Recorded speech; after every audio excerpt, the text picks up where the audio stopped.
noon, when the sun was at the highest point in the sky. Kamado Tanjiro, feeling intense pain in his stomach, continued to follow the Kasugai crow. He had a specific destination and a message to deliver.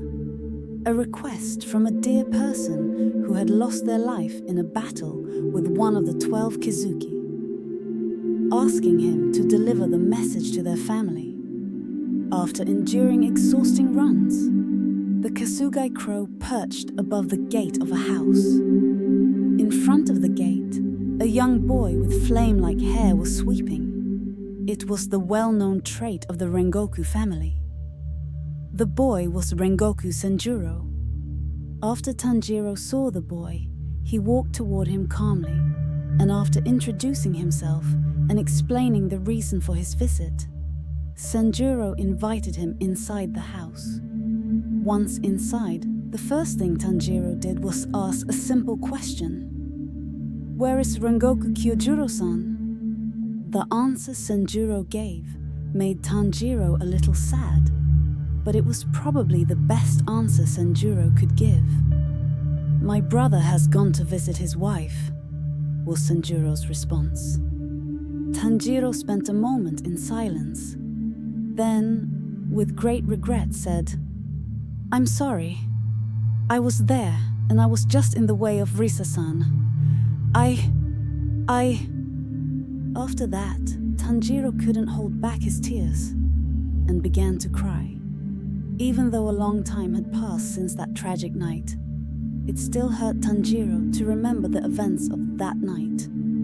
It was the incident on the Mugen train, where Hashira Risa Tsubaki lost her life.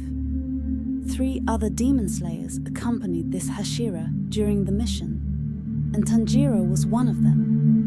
When Tanjiro and his companions, Zenitsu and Inosuke, were ordered to accompany Hashira Tsubaki on a mission, no one expected that a disaster would occur. Tanjiro and Zenitsu, who had been forced to run after the train to board it, barely managed to get on. And now, they were trying to find the Hashira they were supposed to accompany. Zenitsu, curious about this Hashira, kept asking Tanjiro about her, and Tanjiro, holding Inosuke back from going to the train windows, couldn't find a good answer to Zenitsu's questions. While the demon slayers were focused, they were startled by a woman's scream and quickly ran toward the next train car from where the scream came. After entering the car, their serious and battle-ready faces turned into ones of surprise and curiosity. They saw a young woman in the uniform of a demon slayer, wearing a simple white haori with brown eyes and short black hair. She was probably one of the most beautiful faces the demon slayers had seen. But why had she screamed? The answer probably lay in the magazine she was reading. Tanjiro, Zenitsu, and Inosuke stared at the young woman, who, upon seeing them, looked up from her magazine and, slightly flustered, said, Sorry, I just saw something that really surprised me." Tanjiro, confused and trying to compose himself, asked, Are you a demon slayer?" The woman smiled and said, "Yes, I am Risa Tsubaki, the Wind Hashira." Zenitsu's face widened in surprise, and he whispered, "Risa? Tsubaki? You're the Hashira we're supposed to accompany?" His eyes sparkled with astonishment, and Inosuke, still eager for a fight, said a bit roughly, "The Wind Hashira? I didn't know Hashiras could be so weak that they scream at a magazine." Risa smiled confidently and replied, "Don't worry. In the battlefield I know more than just how to scream." After Risa put aside the magazine, she stood up and faced Inosuke, asking with a tone full of curiosity, "Why are you wearing a pig mask on your head?" Inosuke, who didn't understand Risa's question, took off his mask and angrily replied, "What's your problem?"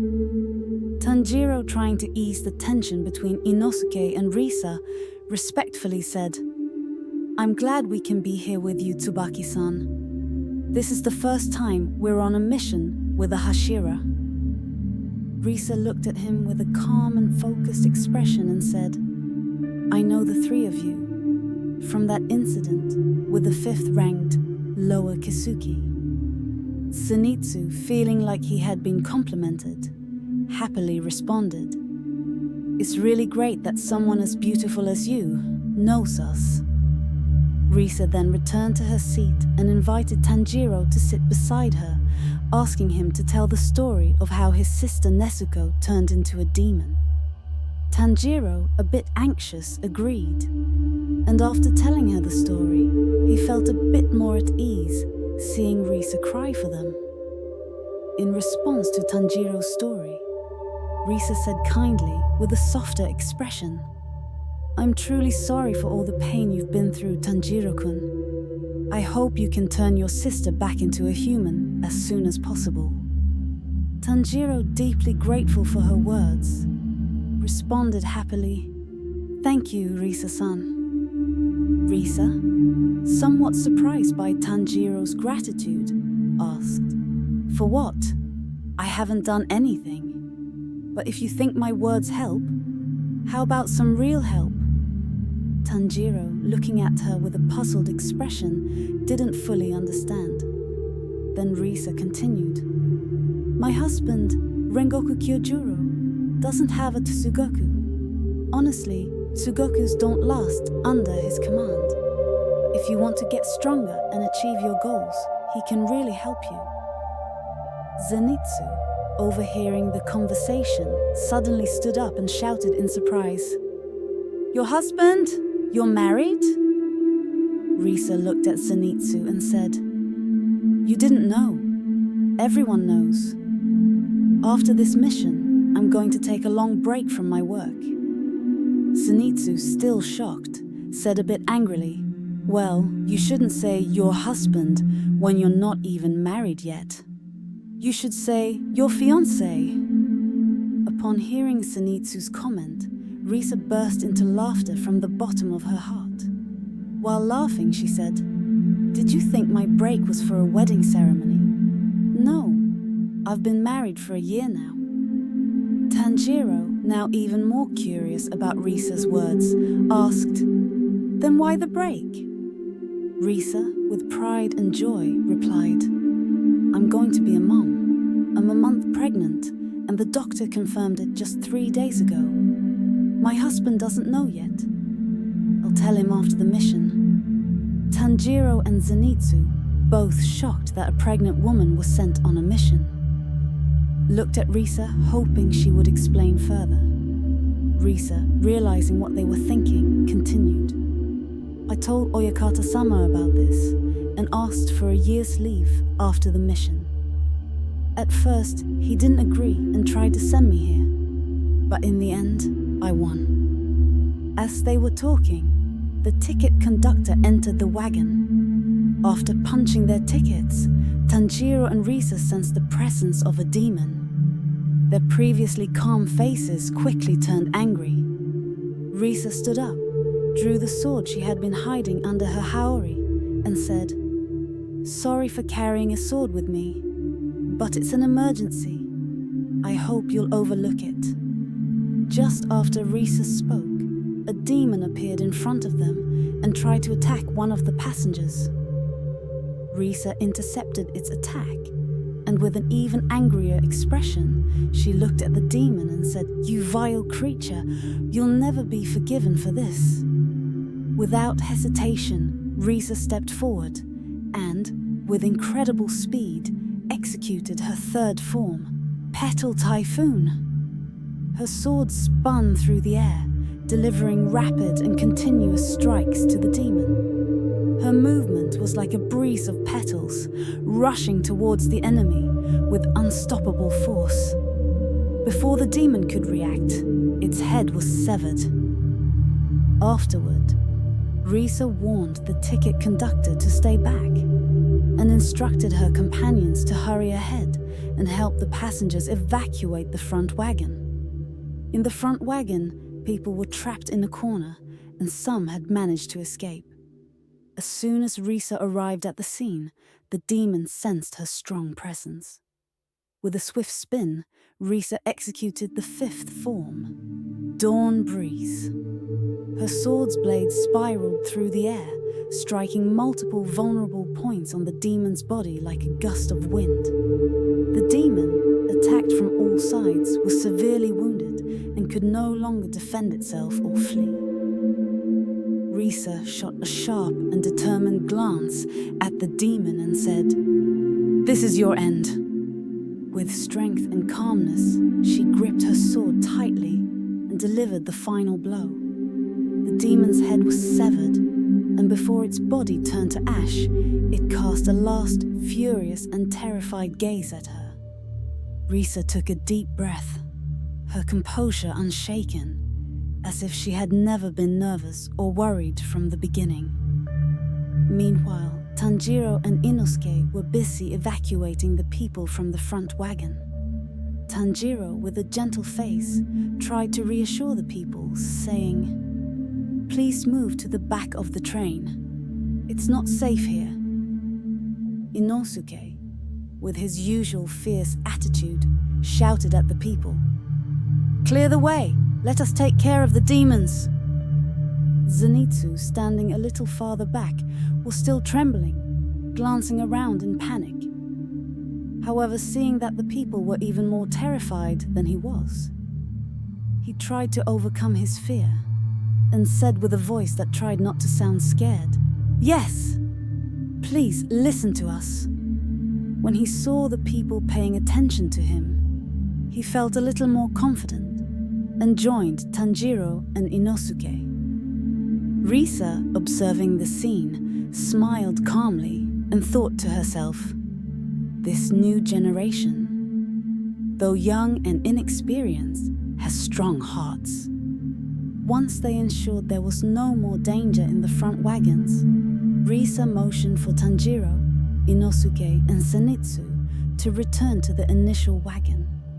She decided to keep the people away from that wagon in case another demon appeared, to ensure the passengers' safety.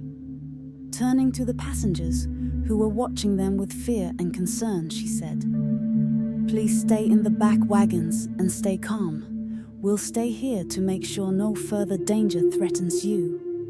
The passengers, now reassured by Risa's confidence and seriousness, nodded gratefully and moved to the back wagons. But in the end, all of this was a dream. They were still trapped in the demon's trap. After the demon slayers returned to their places, they quickly fell asleep, each having a separate dream. Tanjiro dreamed of his lost family.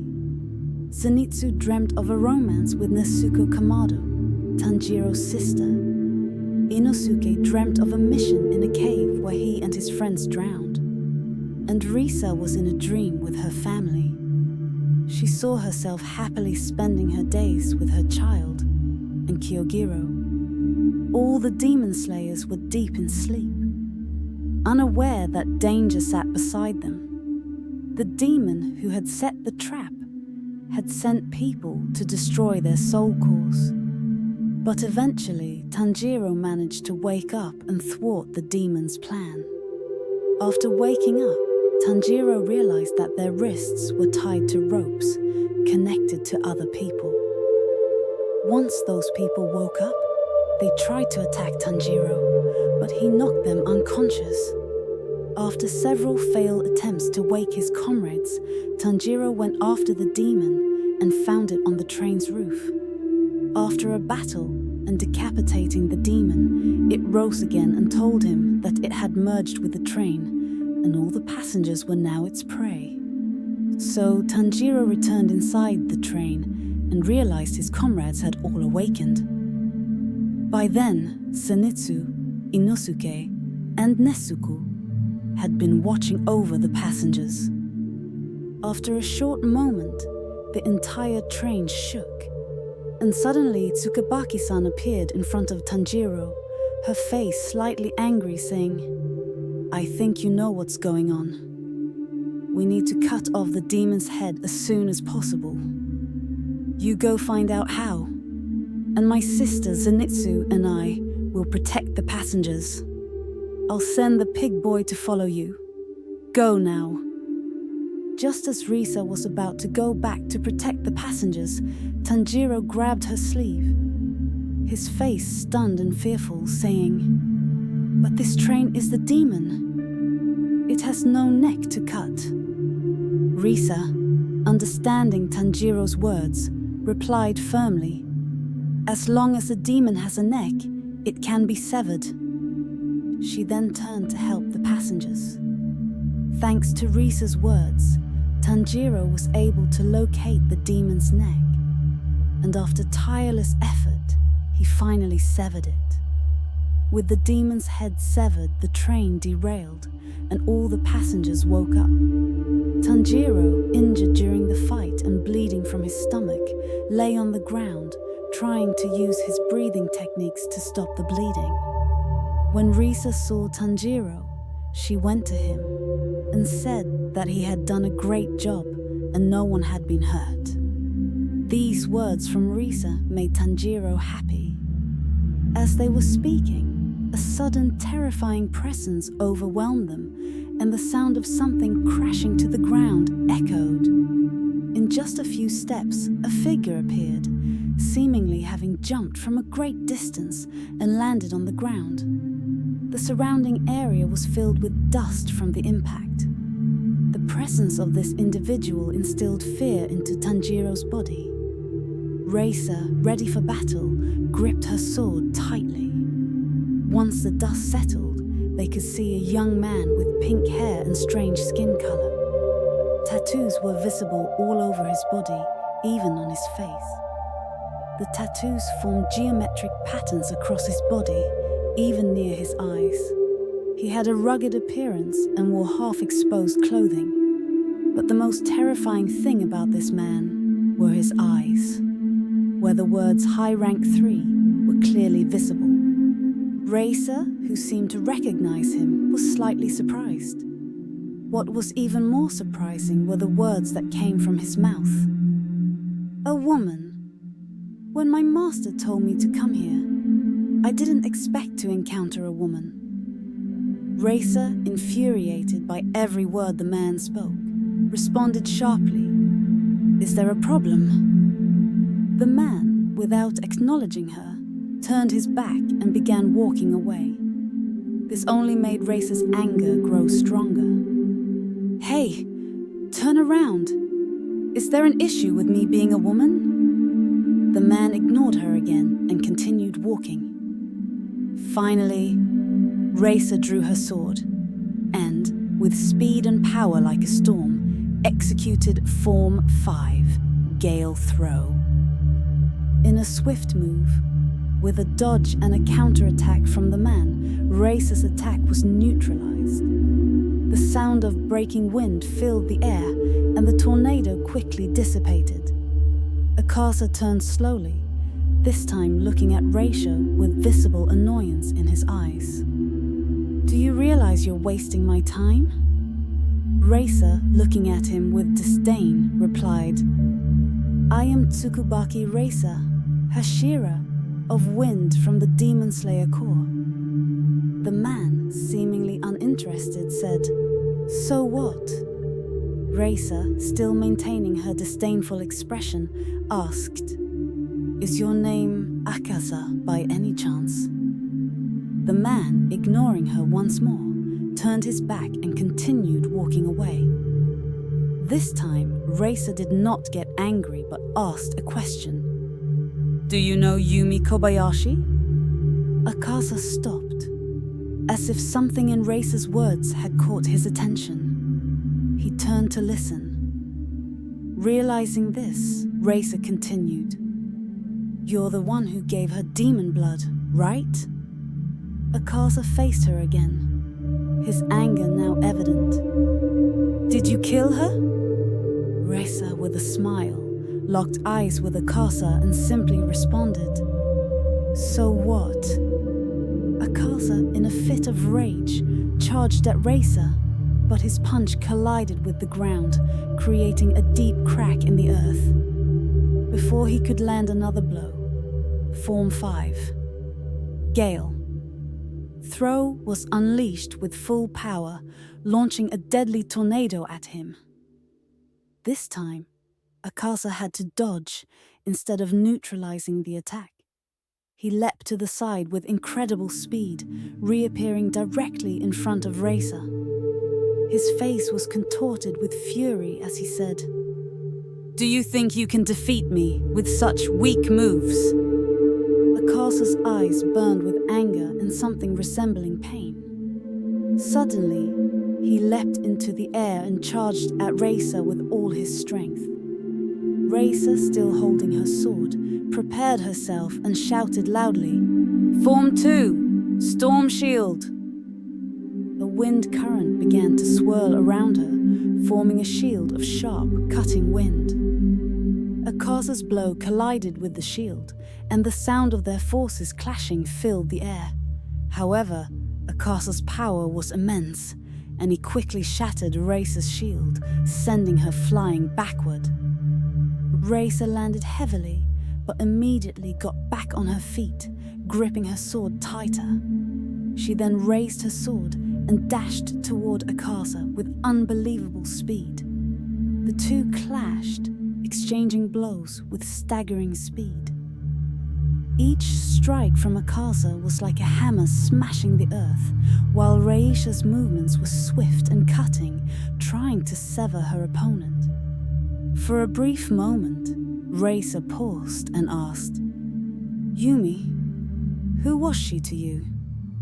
Akasa, instead of answering, made another lightning-fast attack, forcing Risa to retreat. "This isn't your concern. You're just another one who's going to die." But this short exchange made Risa realize something. Yumi had meant something important to Akasa. She decided to use this weakness to her advantage. Akasa attacked without a word. His blows, filled with destructive power, shattered the ground beneath them. Risa dodged with exceptional agility, executing her own precise and rapid strikes with her sword. She swung her sword at Akasa with full force and shouted, "Form 3, Spinning Wind Blades!" Winds as sharp as blades and swirling like a vortex formed around her sword, and they charged toward Akasa. However, with a single direct punch, Akasa split the whirlwind and without hesitation, attacked Risa again. He closed the distance between them much faster than expected, and with another blow, sent Risa flying backward.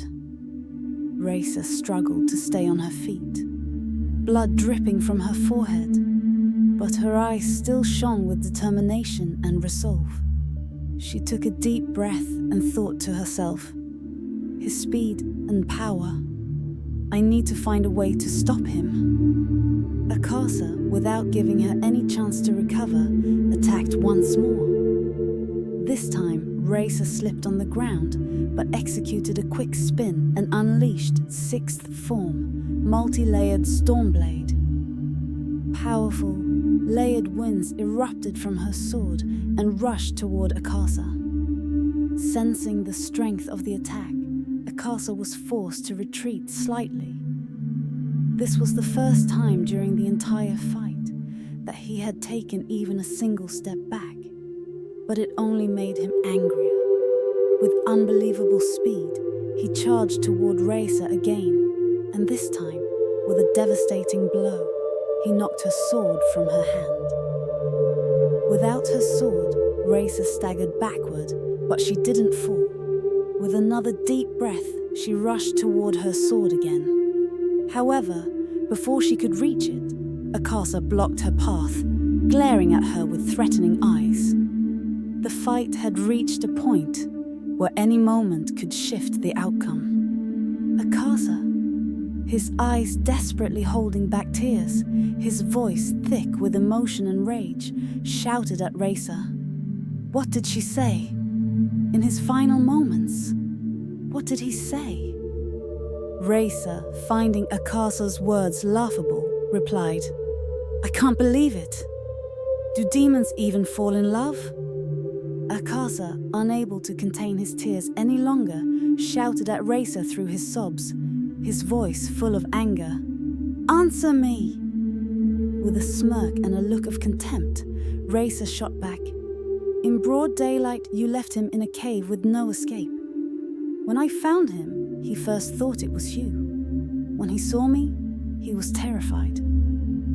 Until his last breath, he called out for you. He believed you would come, that you would save him." Akasa's face twisted with pain and rage. His fists clenched tightly, and the sound of his teeth grinding could be heard even in the brief silence between them. Tears streamed down his face, but nothing could extinguish the burning flame of fury and sorrow within him. With a trembling, tear-filled voice, he screamed, "You're lying!" With cold calmness and a bitter smile, Risa shrugged and said, "Whether you believe it or not, the truth doesn't change." He held on to hope until his last breath that you would come and save him, but you never came. Unable to control himself any longer, Akasa launched himself at Risa with a savage roar. His punches moved so fast they seemed to tear through the air. Risa, still unarmed, dodged his attacks with agility, but it was clear that the intensity of Akasa's strikes was overwhelming her. Each punch Akasa threw cracked the earth, pushing Risa further back. With each step, she struggled to catch her breath, but her eyes never left Akasa. Akasa shouted again, "You did this!" Risa, now close to her sword, suddenly dove for it, retrieving it in a swift motion. She took a deep breath and regained her fighting stance. Without a word, Akasa and Risa continued their battle. Akasa's attacks grew faster and more deadly, each movement like a crashing wave, pushing toward Risa. She dodged with all her strength, using her techniques to deflect his blows. But it was obvious the pressure of the battle was beginning to overwhelm her. One moment was enough. With a quick and calculated move, Akasa managed to land a brutal strike to Risa's side. She was thrown backward and crashed to the ground. Her breaths became heavy and uneven, and blood poured from her wounds. Each small movement sent waves of pain through her body. Risa, though gravely injured, still gripped her sword tightly.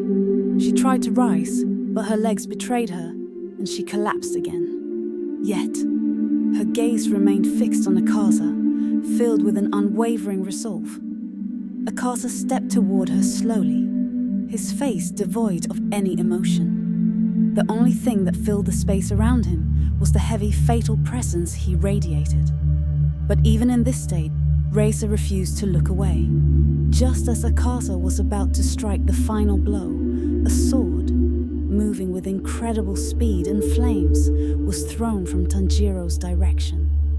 That one moment of distraction was enough for Risa to resume her assault. She drove her sword into Akasa's neck, and then, like a snake, wrapped herself around him. Ensuring he couldn't move, Risa had realized that the sun would soon rise, so she only had to hold Akasa for a few more moments. Akasa, understanding her intent, put all his strength into trying to break free from her grip. Risa, who was trying with all her might to hold Akasa back, felt a crushing pressure on her arm. Akasa, now fully aware of the danger, grabbed her hand with eyes filled with rage and ruthlessness. The sound of her bones snapping came with excruciating pain, and a scream escaped Risa's lips. Akasa, now free, swiftly jumped away and stood at a safe distance. He glanced at Risa for a moment, who was still trying to get up. Her face contorted in pain, but she had no strength left in her broken arm. Akasa narrowed his eyes and muttered under his breath, "You were lucky." The sun had now fully risen on the horizon, and its first golden rays were approaching her. Akaza, with all the speed he could muster, dashed toward the shadows near the trees. Before disappearing completely into the darkness, he turned his head and gave Risa one last glance. There was something in his eyes. Maybe it was anger, maybe hatred, or maybe something more. But he said nothing and vanished into the shadows. Risa, struggling to breathe through the pain, collapsed onto the ground. Tanjiro and Inosuke rushed to her side. Tanjiro knelt beside her and took her hand. With concern, he asked, "Risa, are you okay?" Risa, with a bitter smile, gasped for air and replied, "He escaped. Damn it, he escaped." Her eyes stared at the horizon for a moment, where the sun had now illuminated the entire sky. Risa, having exhausted all her strength in the battle, lay on the ground. Her deep wounds and constant bleeding signaled her tragic fate. Her breaths came slowly and heavily, and her eyes were growing heavier with each passing second. Tanjiro and Inosuke knelt beside her, but there was nothing they could do. Risa, lying on the ground, struggled to breathe. The deep wounds on her body were bringing her closer to the end with each passing moment. Her sword lay a little further away, but she no longer had the strength to reach for it. The sun was slowly rising, casting a faint light on her lifeless body. Tanjiro, tears uncontrollably flowing from his eyes, cried out with all his heart in the direction Akaza had fled, shouting that Risa had won the battle. Risa, struggling to breathe, called out to Tanjiro, "Tanjiro-san, finish it! If you keep going, your wound will reopen. If you die here, your sister will be left alone." Tanjiro, his heart breaking at Risa's words, approached her with tears streaming down his face. Risa lifted her hand and, in a barely audible voice, said, "Can you hold my hand? It will lessen the feeling of my guilt a little." Without hesitation, Tanjiro agreed to Risa's request. Looking at Tanjiro, Risa, with eyes barely keeping open, continued, "Can I ask one more thing? I want you to deliver my apologies to a few people. The first is Oyakata-sama. Make sure you apologize to him from me. You know, I promised him I'd return safely. The second is Mitsuri. She's a Hashira. When you see her, ask her to take better care of herself. And the last one, my husband. If there's another life after this, I want to have the chance to be with him again." Before Risa could finish her last sentence, she coughed up a large amount of blood. Tanjiro, unable to hold himself back any longer, said, "Risa-san, please, don't say that. Are you sure there's no way?" Risa, her voice weaker than before, replied, "No, I don't have much time left. Please go to Kyojuro and ask him to teach you. If you tell him I wanted it, he'll accept." Tanjiro wouldn't let Risa continue and said, "Please stay alive. Stay alive and tell him this yourself." Risa, with eyes growing heavier, looked at Tanjiro and continued, "I believe in you. In you, in your sister Nezuko, in your friends. I believe you'll succeed. I believe you'll change everything." She stared at the sky as though she saw something beyond this world. With a faint smile and half-closed eyes, she remembered the days spent in gentle winds and endless laughter. A faint whisper escaped her lips, as if speaking to herself. Her eyes closed, and with the last morning breeze, her soul separated from her body. The sun had now fully risen, and a soft breeze carried the dry leaves around her, as if embracing Risa's spirit and taking it to freedom. The painful memories of that night replayed in Tanjiro's mind. After several long moments of trying to control his tears, he made a request. "Senjuro-san, Can you take me to Risa-san's grave? Sanjuro agreed, and together they moved toward the place where Risa was buried. When they arrived, they saw a young man sitting in front of Risa's grave, speaking to it with a painful smile, as if actually talking to her. This man, just like Sanjuro, had flame-like hair. He was Kyojuro Rengoku, Risa's husband, speaking to the grave. With each step Tanjiro took, he trembled, not from fear, but from shame. He didn't know how to face Kyojuro. Tanjiro and Sanjuro were still a few steps away when Kyojuro stood up and approached them. Tanjiro Kamado, right? He asked. I heard you were injured. Are you all right now? Tanjiro lowered his head and replied, Yes, sir. I'm fine. The face Tanjiro remembered of Kyojuro Rengoku had changed slightly. Dark circles and hollows had appeared under his eyes, signs of sleepless nights and countless tears shed. Kyojuro Rengoku glanced at Tanjiro, and a small but sorrowful smile appeared on his lips. His eyes no longer held the fiery liveliness they once did, but there was still a warmth in his behavior, a warmth that seemed to be the only thing left of him. In a calm voice, he said, You don't need to lower your head. Do you want to talk? Tanjiro nodded affirmatively and said, Yes, I want to tell you Risa-san's last message. Kyojuro nodded, as if to indicate he understood, and invited Tanjiro to sit beside him by Risa's grave. In an attempt to make Tanjiro feel a bit more at ease, Kyojuro said, I think I was about 10 or 11 when I first met her. Back then, she knew nothing about demons or demon slayers. She was curious about everything.